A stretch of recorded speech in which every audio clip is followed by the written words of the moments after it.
Hello my dear friends, तो देरी ना करते हुए शुरू करते हैं हम आज के इस एपिसोड को हाई सोसाइटी के। और जैसे कि हमने लास्ट एपिसोड में देखा ही था कि हमारे इज़रा कुछ ज़्यादा ही इमोशनल हो जाते हैं हमारी हीरोइन से बातें करते हुए। इसीलिए तो वो बड़े ही प्यार से हमारी हीरोइन को देखते हुए अपना हाथ उसकी तरफ बढ़ाते हैं और हमारी हीरोइन भी कहीं ना कहीं अब उसके लिए कुछ फील करने लगी है। तभी तो जब भी वो उसे हाथ लगाता है तो वो अपनी आंखें बंद कर लेती है, ये सोचते हुए कि शायद अब किस होने वाली है। और इसके साथ ही हमारा सीन शिफ्ट हो जाता है। यहाँ पर हम देखते हैं कि हमारे केसार की भी धड़कन तेज हो रही होती है, क्योंकि शायद उसे भी महसूस हो रहा होता है कि पर्दा वहाँ पर बंद है और सामने वाली बालकनी में आखिर हो क्या रहा है। और साथ में ही उसके पास बैठी लड़की कहती है कि केसार, क्या हुआ? अचानक से तुम्हारा मूड कुछ बदल सा गया है, कुछ हुआ है क्या? और हमारे हीरो का जो तेज तेज दिल धड़क रहा था उसको कंट्रोल करते हुए और गहरी सांस लेते हुए वो कहता है कि नहीं, ऐसा तो कुछ भी नहीं है। और तभी पास रेड वालों वाली खूबसूरत सी लड़की कहती है कि अच्छा, अब सबसे इम्पोर्टेंट बात तो ये करते हैं कि इस बार वेडिंग सीजन शुरू होने वाला है, तो कौन से टाइप की रिंग पसंद की है आपने? अरे अगर आपकी इस बार कोई ये वाली प्लानिंग नहीं है तो क्या हम कुछ और डिस्कस करें? और वो दोनों आपस में बातें कर रही होती हैं, मगर सारी की सारी बातें केसार के सर के ऊपर से निकल रही होती हैं और उसे दादी की बोली हुई बातें याद आ रही होती हैं कि डिनर टेबल पर उन्होंने कहा था कि केसार, तुम बॉल में जाओगे और वहां पर खुद को लड़कियों के बीच रखोगे जैसे तुम पहले रहते थे। और मुझे लगता है कि अब तुम्हें कोई ना कोई लड़की चुनकर उसमें अपना इंटरेस्ट भी दिखाना चाहिए। और ये सारी बातें हमारी हीरोइन भी गौर से सुन रही थी और केसार को घूर कर देख रही थी कि क्या ये सारी बातें मानेगा। और तभी हमारी दादी ये भी कहती है कि अब वक्त आ चुका है कि तुम अपने लिए किसी न किसी को ढूंढ लो। और ये सारी बातें सोचकर हमारे केसार मुंह लटकाकर बैठे होते हैं और सोच रहे होते हैं कि हाँ, उन्हें क्या लगता है कि मैं क्या किसी को चुन नहीं सकता? सच में क्या अब मैं ऐसा हो गया हूँ?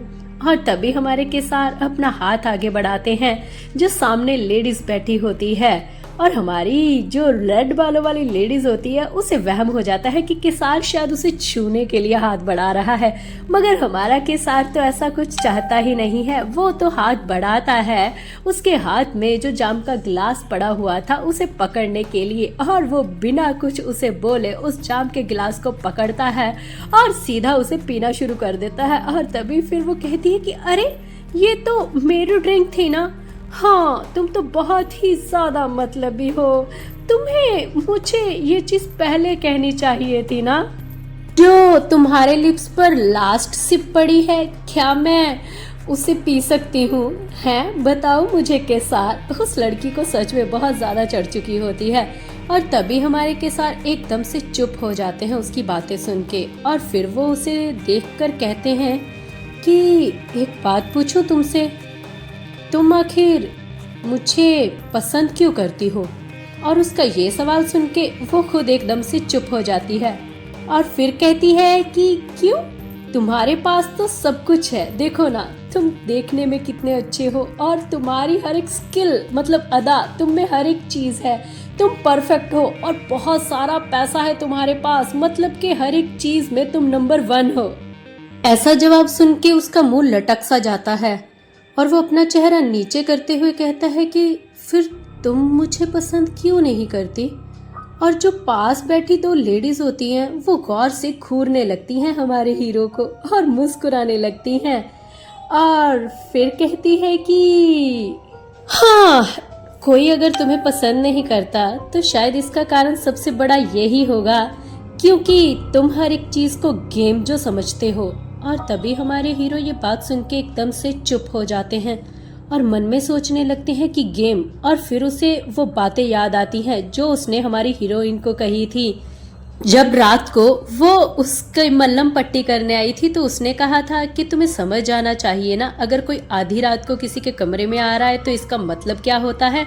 और फिर एक बार जब उसने कहा था कि हाँ, तुम हमेशा अनकंफर्टेबल क्यों हो जाती हो मेरे सामने, और दूसरी बार जब उसके पैर को कुचला था उसने अपने ही पैर से और ये कहा था कि तुम्हारे अंदर तुम्हारा तो प्राइड है ही नहीं ना, तुम तो भीख मांग लो, यही काफ़ी रहता है। और वो बात जब हमारे हीरो ने कही थी कि हाँ तुम मेरे टच कर रही हो चेस्ट पर, तो मुझे भी मौका मिलना चाहिए ना तुम्हें वहाँ पे टच करने का, या फिर तुम अपना हाथ पीछे कर लो।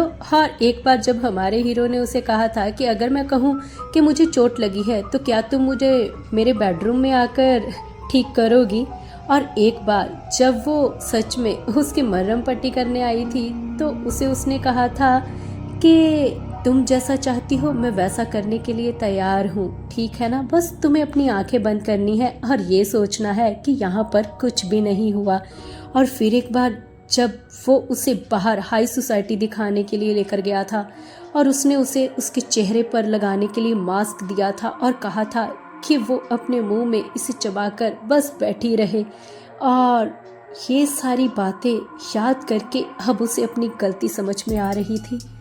और तभी फिर उसे एहसास हुआ कि सच में उसने हमारी हीरोइन के साथ कितना बुरा किया है। शायद तभी तो वो अब उस पर बिल्कुल भी यकीन नहीं करती। फिर उसे वो बातें भी याद आती हैं जो हमारी हीरोइन उसे कहती है कि देखो ऐसी बात नहीं है, मैं तुम्हें पहले भी बोल चुकी हूँ, मैं तुम्हें नफरत नहीं करती हूँ, क्योंकि तुम्हारी वजह से मैं गिमोरा जैसी जगह से बाहर निकल पाई हूँ और मैं अब भूखी नहीं मरती जैसे मैं पहले भूखी मरा करती थी।